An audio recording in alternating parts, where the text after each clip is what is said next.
Hey guys, Kevin Bupp here, and I want to welcome you to another episode of the Real Estate Investing for Cash Flow podcast, where our mission is to help you build and maintain massive amounts of cash flow through income producing real estate investments. And our guest for this week's show is multifamily investment expert Jason Lee. Now, Jason is an active multifamily investor and broker who operates out of San Diego. His team specializes in small to medium multifamily properties in San Diego County and has transacted more than $100 million in the last few years.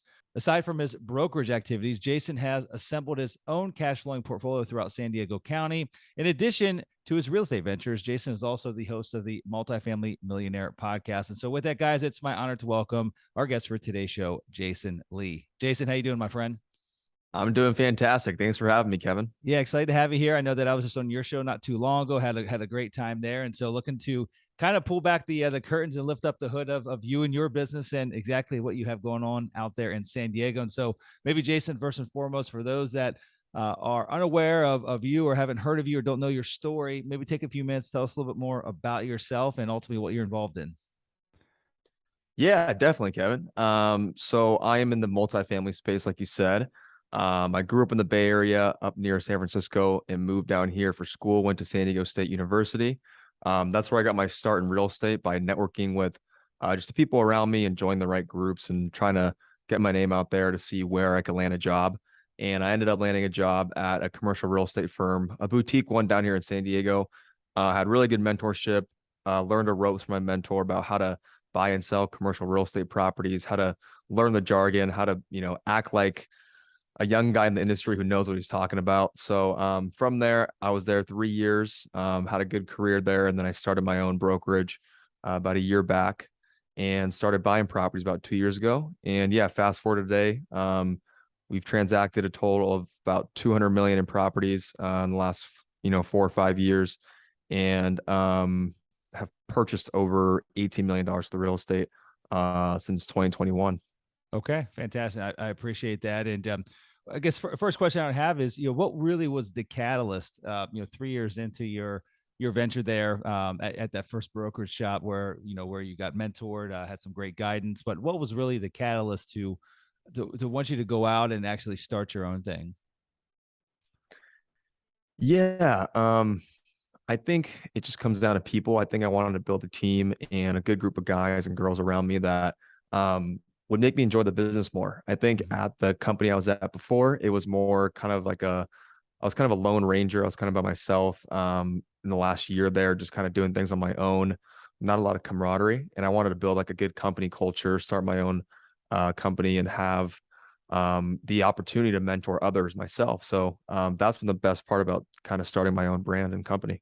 Okay, fantastic. And I know along the way you started buying your own assets as well. And California in general, specifically San Diego and a few of the other, larger MSAs there, San Francisco, Los Angeles, it's a highly competitive marketplace.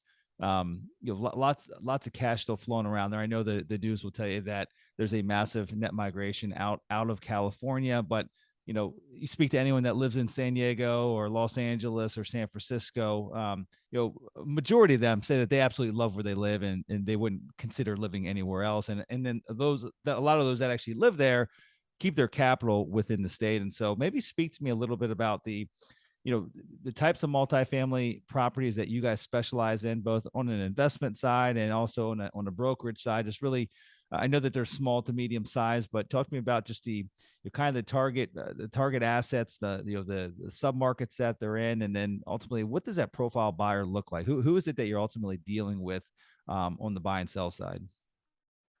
Yeah, it's a great question. From a brokerage standpoint, I will say that I'd say 90% of the investors are local. A lot of the small to medium sized properties in San Diego, a lot of people who live here in Southern California are buying in. There's very few out of state investors, but when you get to like the institutional space, like 100 units and above in multifamily, there are people from across the country that are buying in San Diego. For example, Blackstone in 2021 bought 5,000 units for 1.3 billion in San Diego. So that was a huge acquisition in San Diego County. So the institutional space is extremely competitive, but I found a niche where it's not nearly as competitive as the big stuff, basically. So anywhere from, call it from 3 to 25, 30 units, where you don't have, huge amounts of capital flooding in, buying it right away. So on a broker standpoint, that's what I'm seeing. On an investment standpoint, our strategy has been to buy properties that need work, a value add acquisition, and reposition it by helping the tenants, find other places to live, and then also renovating those units and then renting them at market rent, raising the rents effectively about 40 to 50%. And then we can also, like we're talking about before the show, we can also have the ability to add units really easily in San Diego because the ADU laws in California make it really easy for you to convert a garage or to build a ground up development, like buying a couple of houses or a duplex to add more units. So there's a lot of ways to add value in San Diego, but like you said, there are constraints and reasons why some people don't like California. But if you find the right opportunities, there's definitely good deals in San Diego for sure. Is there rent control that you have to deal with? Uh, Yeah, so it's called AB 1482. Okay. The rent control here, it's not nearly as bad as Los Angeles, but in San Diego, the max we can raise rents per year is 5% plus CPI. So basically right now the max is 10% per year, but you can still, if you renovate the unit and the unit's vacant, you can still market it for as high as you want. Okay. But for an existing tenant that's living there, you can only raise their rent 10% once a year. Okay. Talk to me about what that value add process might look like if you buy, we can act as though that you're buying an asset, you're buying a 4 unit property. It's already got occupants in place. Unfortunately, what I see quite often, I'm sure you see the same thing is, you might be buying from a mom and pop landlord that's owned it for 25 years. They just never really kept up with keeping the rents at market. And ultimately at some point in time along the way, rent control got passed, and now they found themselves to where they are literally they do not have the ability to actually ever get it to what the current market rents are, even if they did the maximum 5% plus CPI. And so the only option for you, if the objective or if the value add component is to get it to market rents, is to essentially find the current tenants, find them another place to go, encourage them, entice them to leave so that you can go and do renovations and then bring it to market rates. Talk to me about that process and how difficult it really is, and ultimately how do you underwrite the risk associated with maybe not being able to get a few of those tenants to go. Yeah, no, that's a fantastic question, Kevin. The most important thing is definitely underwriting. Like you said, the risk and the money involved that might take to get those tenants to leave. So, I think if you're buying a property where the market rents are significantly higher than the current rents, and you're buying a property that's not cash flowing day one, it's really important to lower your risk threshold by having a what I call a cash for keys budget, which is a worst case scenario, like a plan B. When a tenant does not want to leave, you got to basically buy them out to help them find a new place to live. So that is the number one way to kind of lower that risk threshold. If you don't have that in your budget and the numbers are tight, I definitely wouldn't buy that deal.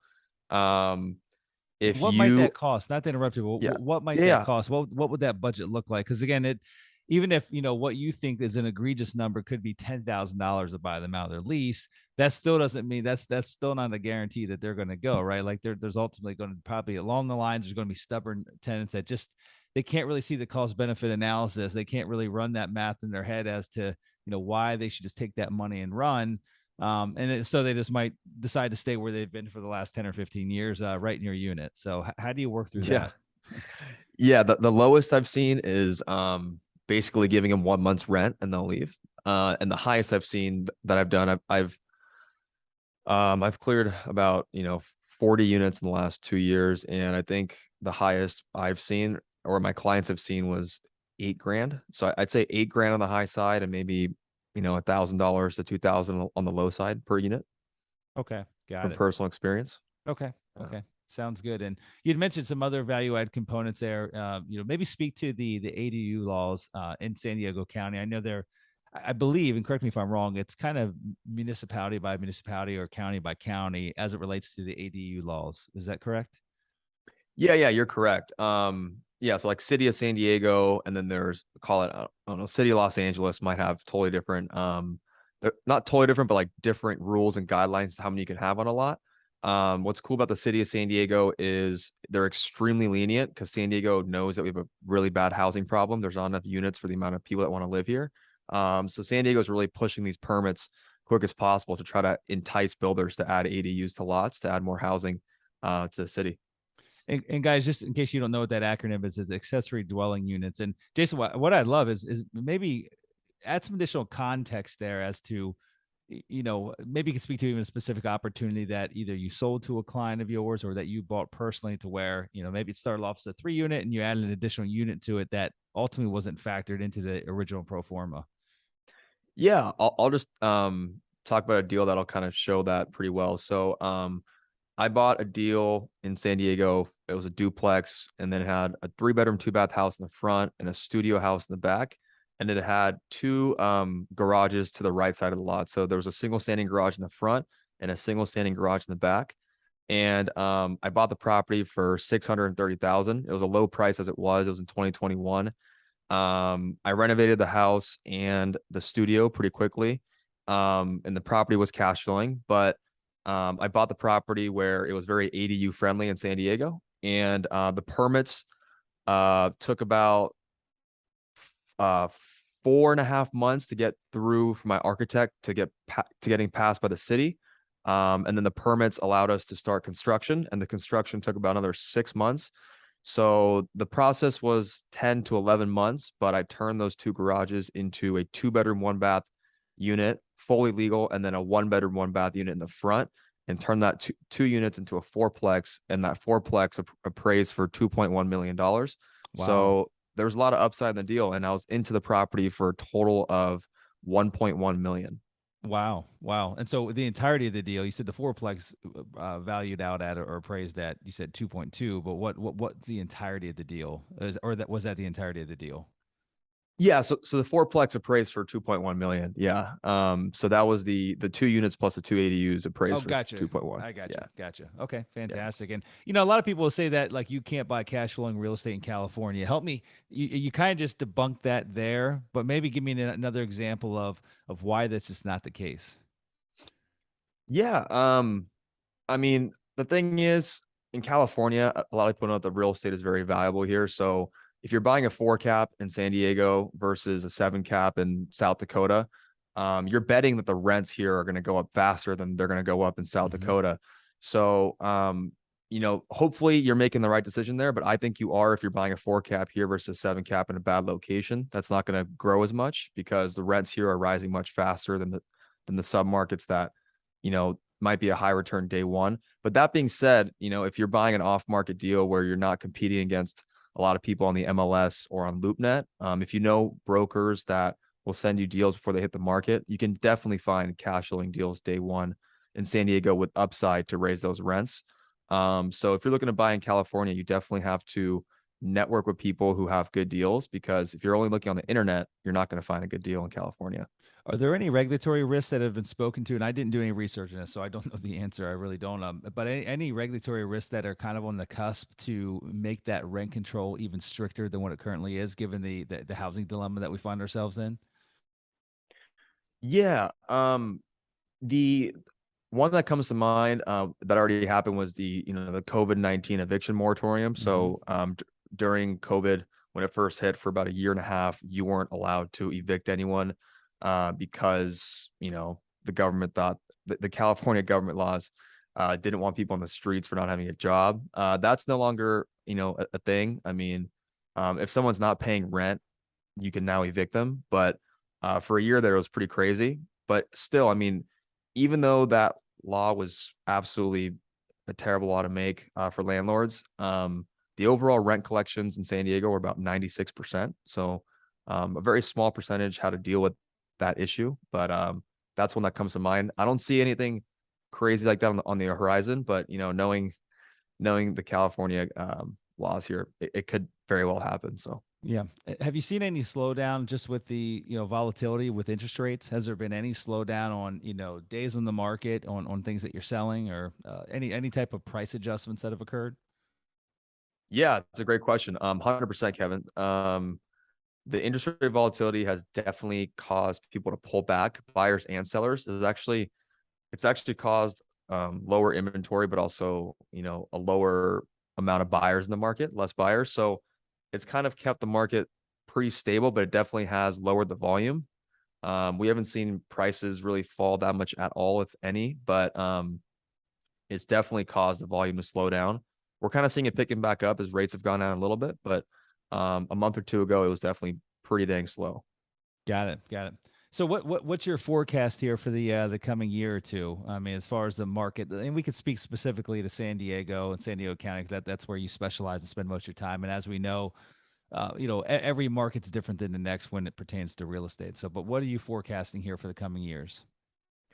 Yeah, I mean, I think whether you're in San Diego or any good location in the United States, I think as long as rates stay somewhat stable, I really can't see the amount of demand lowering the prices like a lot of people expect. There's a lot of doom and gloomers out there that think the market's going to drop because we're due for Mm-hmm. a recession in real estate. But there's a lot of capital out there. There's a lot of money looking to buy real estate. A lot of people who especially in multifamily and like what you specialize in, Kevin, like mobile home parks. Those properties are very recession resistant. So if you were an investor that owned office or retail during the COVID recession, a lot of those people I'm seeing now are exchanging into multifamily and mobile home parks. Mm-hmm. So I think if you're in the right asset classes, I think you'll do well no matter what. If you're looking 5, 10, 20 years out, no matter what. Yeah. Last question I have here, Jason, and we'll wrap things up. It's a question I always like to ask. I don't always ask it, but it's a really fun question to ask. And it's, you've been at the investing side now for a couple of years, and you've done a number of transactions. And is there any one transaction that sticks out that made you lose more sleep, gave you some gray hair, just gave you undue stress in your life? And if something comes to mind, please share some additional context with us. What was the deal? What were the challenges associated with it? And then ultimately, what was the outcome? Yeah. One comes to mind right away. So I bought a fourplex in National City down here in San Diego for $700,000, and I thought it was a good deal. I bought it middle of 2021, and the person who actually sold it to me was a client of mine on the brokerage side of things. And it was one of my first deals. I didn't know much, and I ended up asking for a referral from him after I bought the deal for a contractor, and the contractor was an absolute nightmare. So don't trust all your referrals, even though you know the guy. You got to vet him no matter what. I didn't vet the contractor at all. Basically, as soon as we started the job, he kept asking for money, but nothing was getting done. He kept saying that he was moving guys from other projects, made all the excuses in the world. And I ended up losing, I ended up kicking him off the project, and I ended up losing probably about $80,000 in rehab costs that he didn't even do. And he basically fell off the face of the earth and never talked to me again. Oh boy. That was like a 3 or 4 month painstaking process. One of my first times dealing with a contractor. So I made all the mistakes in the world, didn't put everything in writing, didn't verify his license, all that stuff you should be doing.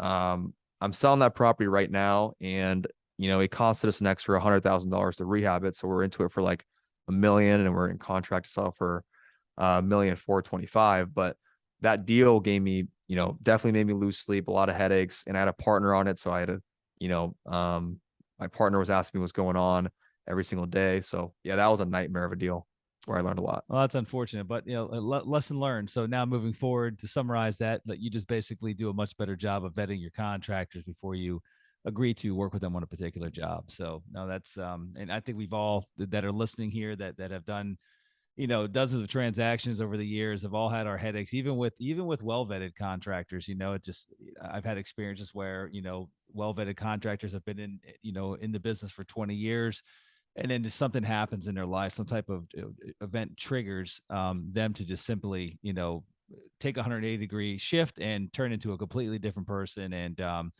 I can speak to many personal experiences on that even happening. But unfortunately, or I guess fortunately, we're here now. We're still the market's kind of propped us up. Speaking to your deal there, the beautiful thing about an upward trending economy and real estate market is that it can help hide some of those mistakes that are made. I'm glad it happened now and not in a period of time to where we're in a more stagnant growth period, or even maybe any type of minimal decline that we might see. A little bit harder to kind of cover up those challenges that we face. So in any event, Jason, it's been a lot of fun having you here. I really appreciate you coming to the show and sharing your story with us. For those that want to learn more about you and your team and what you have going on out there, where's the best place to find you?